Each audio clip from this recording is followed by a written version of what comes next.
my golf friend, and welcome back to Above Par. This is Kathy, and I am super excited you're here and listening wherever you may be, whether you're walking or driving or on your way to the golf course, or maybe you're listening to it at night trying to fall asleep, which I think I could suggest a lot other podcasts for you to fall asleep to, but I appreciate you listening nonetheless.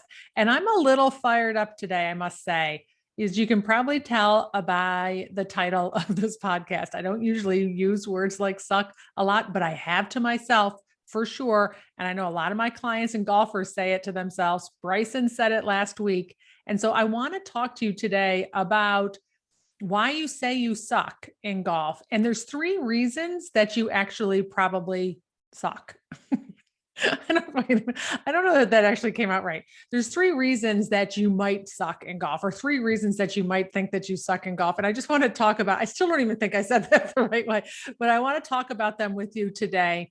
And I want to preface this by saying that I have a book in me for sure. I've said this for actually like a couple of years. And the title of my book that I have had is If I'm So Good, Why Do I Suck? Because that was really my mantra to myself when I played golf professionally all over the world. When I walked off the golf course, I always felt like that was what I said to myself. That was like my expectation. I was so much better than I was taken on to the golf course.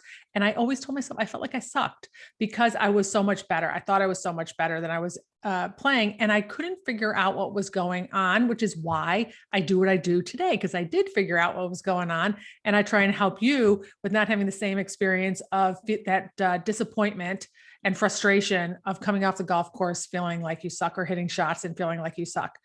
And like I said, the term is used so much in golf. Bryson used it last week. So many of my students use it. Juniors use it a lot. They just kind of feed off of each other with putting themselves down and saying those terms. And I'm just going to highlight three areas why that might show up in your golf game. So the first one is that you might say that you suck is that you really just don't have the talent, right? So you might not have the skill to play to the level that you're trying to play. And there's three reasons that you don't have that talent. One is that you just don't work at it.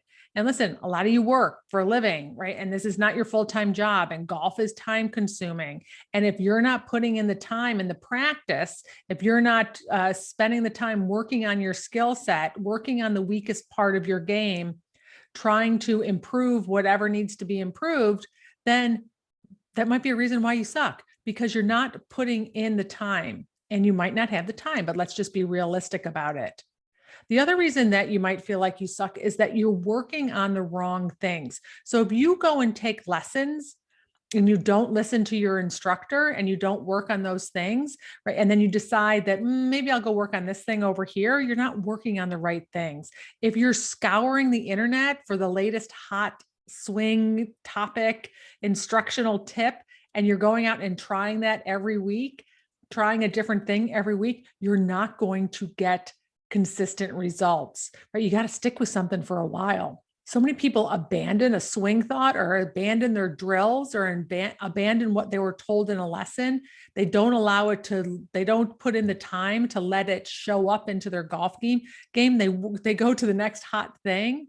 I used to teach, I had one of my running jokes when I was teaching is I would go teach people, I'd give them something to work on. I knew it was the right thing, what they needed.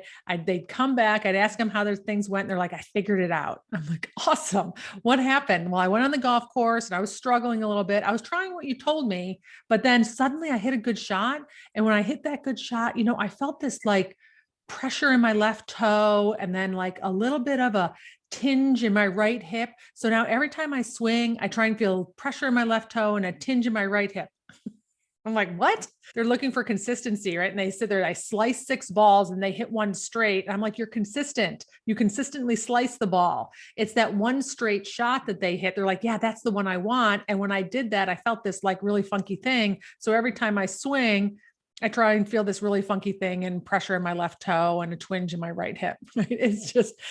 We're chasing and working on the wrong things. Stick with a plan, get some instruction, stick with your plan, stick with something long enough for it to show up in your golf swing.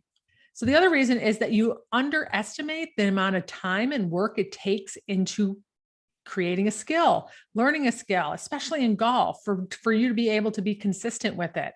It takes quite a bit of time. takes quite a bit of work. It takes precision and dedication.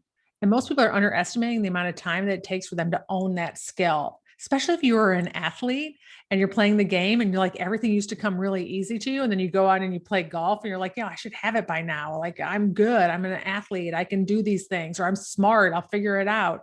It takes time to learn those skills, and it takes consistent effort to maintain those skills. So one of the reasons why you might feel like you're sucking is that you're underestimating the amount of time it takes to either learn and improve this game or to learn a skill.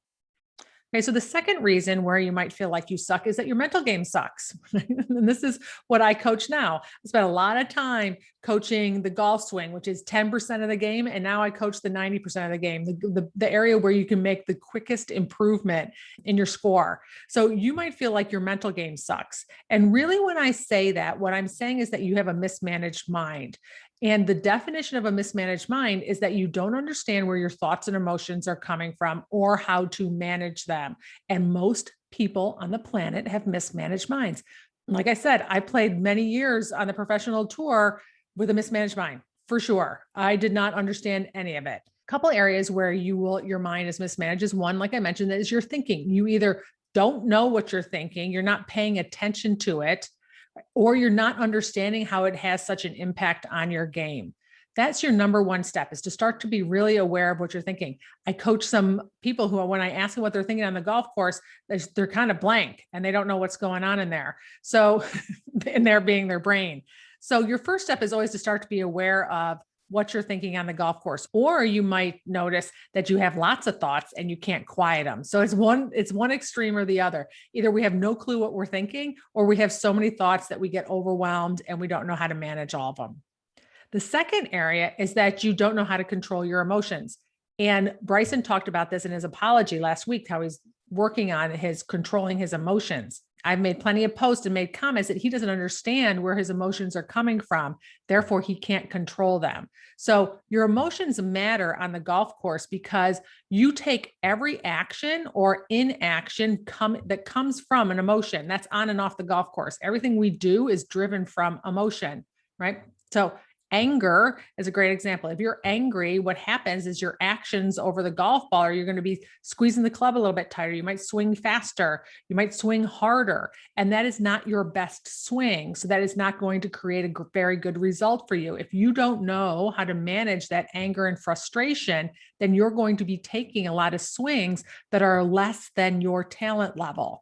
You want to be able to know how to get yourself back into the emotional state, which is usually calm, certain, or confident, so that you can show up on the golf course with the talent that you have, right? If you have the talent, which we just talked about. So whatever talent you do have, you want to at least be able to take it out onto the golf course. And one of the indicators that I talk about on whether you need to work on your mental game or not is if you can do it on the range, but you can't do it on the golf course. And the bigger that differential is, that's your mental game.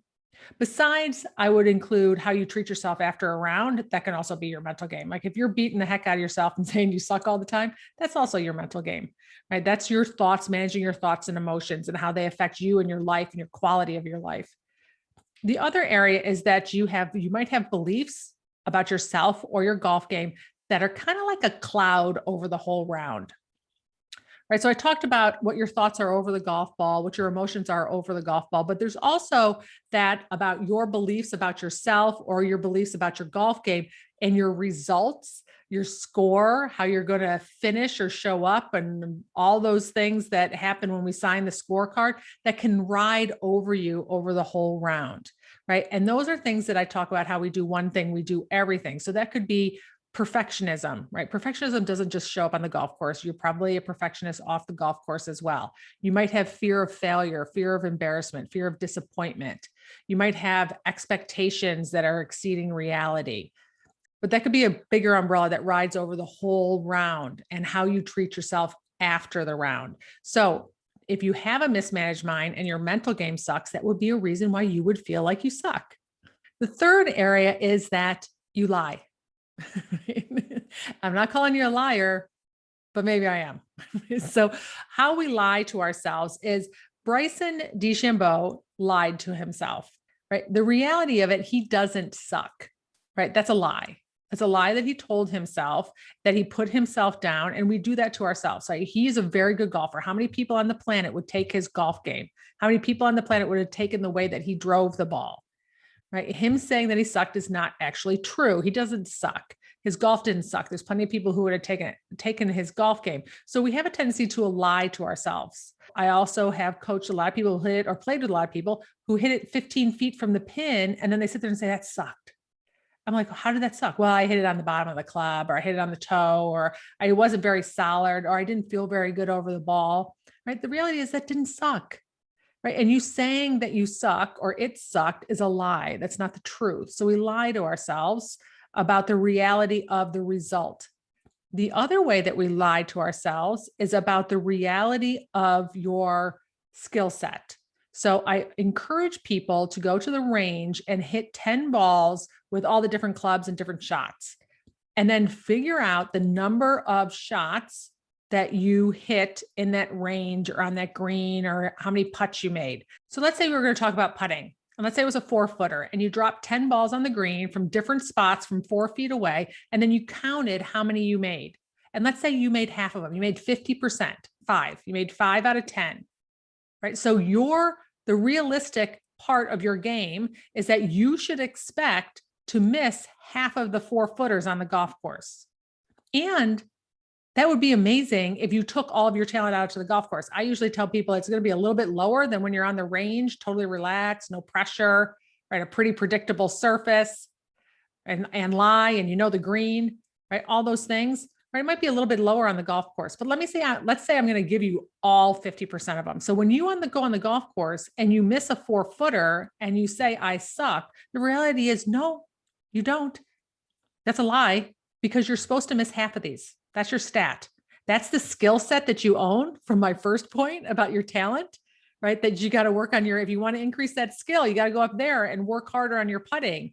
If you want to be able to have the right to say that you suck and that you should be making more than 50% of the putts out on the golf course, right? If you go out there and think that you should be hitting 12 fairways and you say you suck when you miss a fairway, well, that's not true. That's a lie, because on the driving range, you miss some drives. They go right or left.